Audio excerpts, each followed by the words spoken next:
Hello guys, it's me Ara and welcome back to my channel. Ayan, for today's video guys, bibigyan ko kayo ng tips at ikukwento ko sa inyo yung mga bago kong nalalaman at natutunan sa pagbili ng alahas. So, para hindi kayo maloko pag bibili kayo ng alahas o ganito.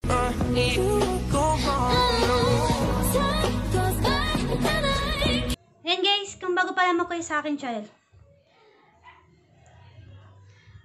Pero bago yan, kung bago pa lang po kayo sa akin channel, ay huwag niyo pong kalimutan mag-subscribe at pinutin niyo na rin po yung notification bell dyan sa baba para ma-update po kayo kapag nag-upload po ako ng panibagong video. So, ayan, let's start. Punta ko doon sa bilihan ng mga alahas at makikita niyo doon na ang dami nagtitinda at ang dami ng mga bumibili ng alahas. So, kahit medyo hirap kasi yung ating economy, ay meron mga tao pa rin na mahilig at nag-i-invest pa rin pagdating sa mga ganitong klase ng alahas na minsan panggamit lang talaga o kaya ay pang-invest nila. So, ayan. Kasi guys, na-experience ko, ayan, bumili nga kasi ako ng alahas na almost 50,000. So, eto yun yung 10 pieces nga na nabili ko. So, kung ano, ayan, kakarampot lang siya. Suot ko para mas makita nyo. So, ilang peraso lang siya. Ayan. Dito ko na lang ilagay sa kabila. So, ilang peraso lang siya na alahas. Tapos, 50,000 na yung, alas 50,000 na yung kanyang halaga.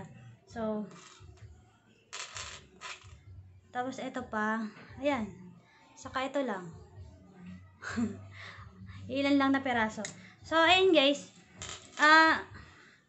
Ayun, bago kasi yung bago yung tabilhan ko. Kasi may suki ako doon. Tapos, kaso nga lang wala silang gaanong stock. So, naghanap ako ng iba at may nagustuhan kasi sa dami naman doon. Sabi, suki ko kasi, konti lang yung kanilang nakadisplay. So, minsan nakakahiya na rin na palabas ng item. So, dun sa iba, talagang ang dami nilang nakadisplay. Talaga, yung lahat ng paninda nila nakadisplay na sa kanilang shop. So, pumunta ako dun sa isang shop at tingin-tingin ako at napabili ako ng yung 8 pieces ay dun ko nabili. Dun sa suki ko, 2 peraso lang. Tapos, mababa pa yung timbang. So, dun sa bago kong napuntahan, nagandahan ako sa mga to. Ayan. Ayan, nagandahan ako sa kanilang mga design kasi medyo may pagka-unique yung style nila. So, ayan, napabili tayo. Tapos, kaso nga lang guys, ayun. Pag uwi ko dito, mga after ilang 2 days o 3 days, kahapon lang, 3 days after ko siya mabili. Nasuot ko na siya ng 3 days. So, ayan, hindi ganong pansinin eh. So, ayan. Medyo nag-ano pala. Ayan kasi dito banda, nagre-reflect. Ayan, medyo kita. Ayan, kung makikita nyo, parang nag-fade siya. Tapos medyo namote. Medyo makintab kasi dyan pagdating. So, ayan yung color niya. Ayan, medyo shiny kasi. Hindi ganong kita sa camera. So, pagdating dito, basta pumuti siya.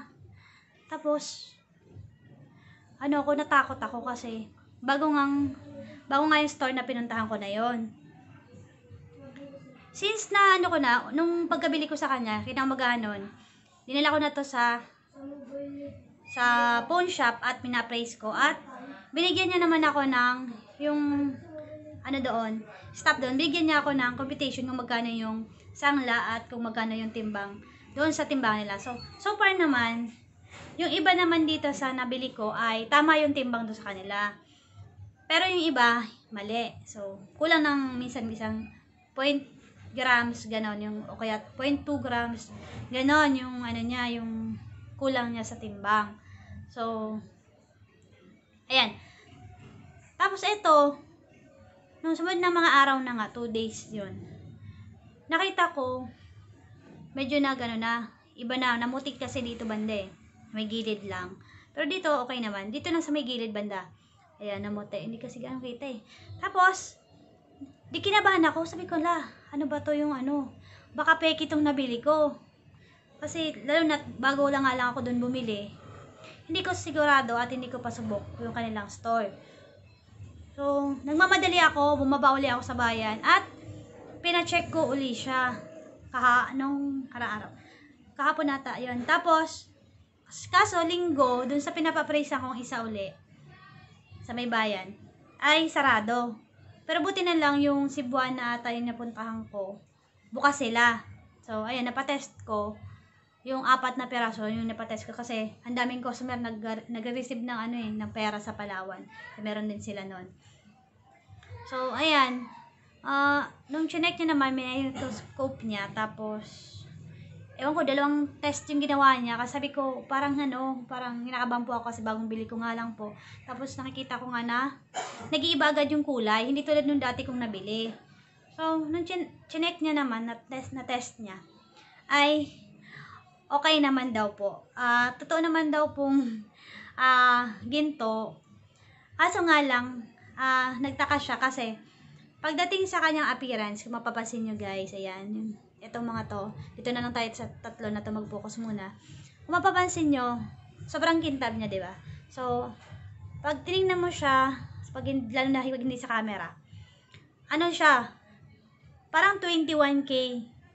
Parang 21K yung dating. So, masyadong madilaw. Kaso nga lang, eto ay 18K lang po. So, ibig sabihin, hindi tugma yung kanyang kulay doon sa kanyang karat. So, ayun.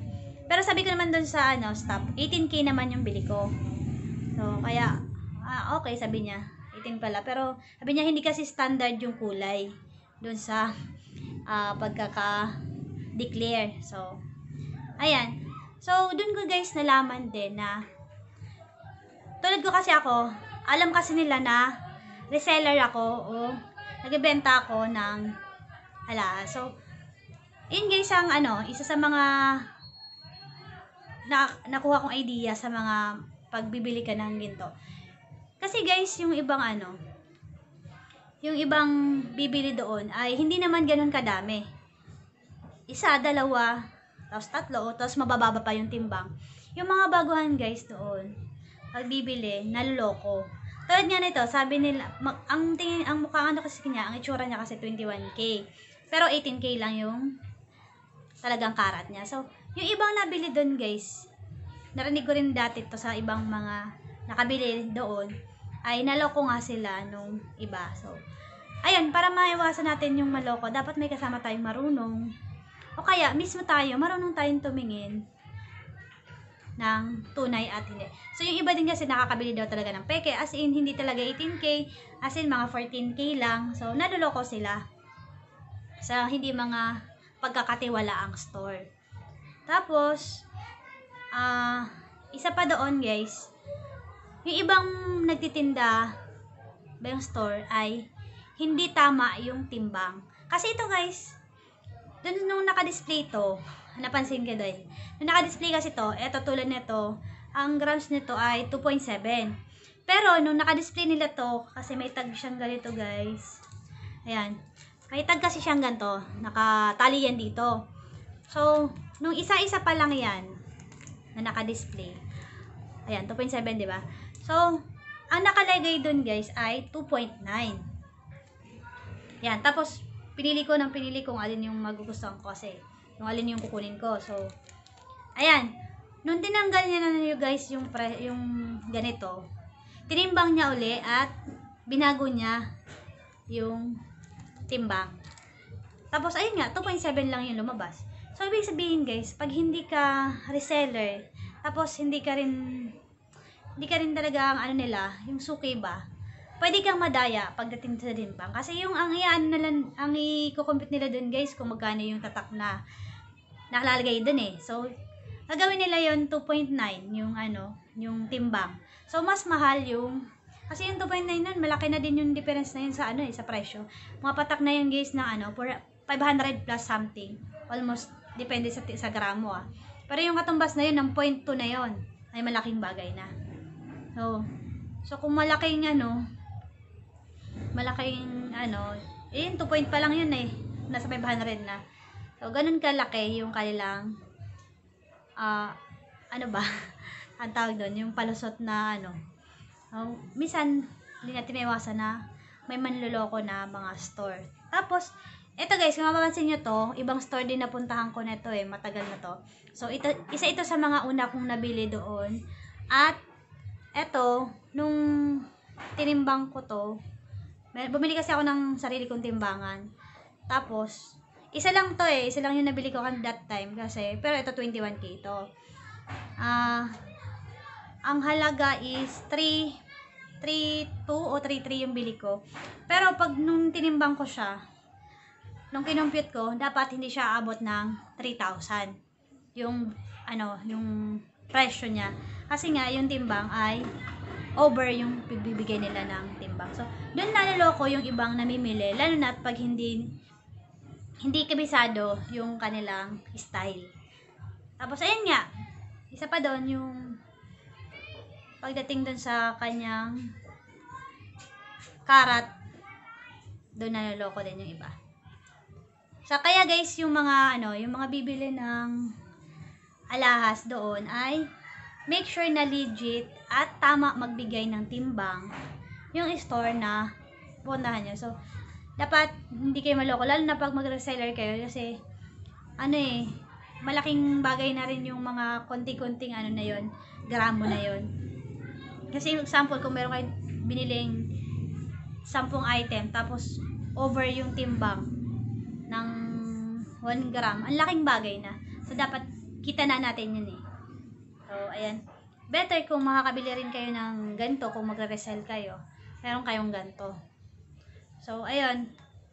Ito nasa bili ko ata nasa almost 1.8 yung bili ko ng ganito. Tapos, ito pa guys. Sample, ito. 2.7 yung kanyang, hindi, ito pala. Ayan, 1.2 yung kanyang timbang. Pero doon sa nila ay 1.4. So, ayan guys, kung bibili kayo ng alahas, ay humingi kayo ng resibo. So, huwag nyo kakalimutan na makuha yung resibo kasi malaking bagay yun. So, if ever na mali yung timbang sa nabili nyong alahas, ay maaari nyong ibalik at ireklamo yung store na yon. Tapos, kunwari, yun nga, 18k yung alahas, tapos ang pagbebenta sa inyo ay 21k.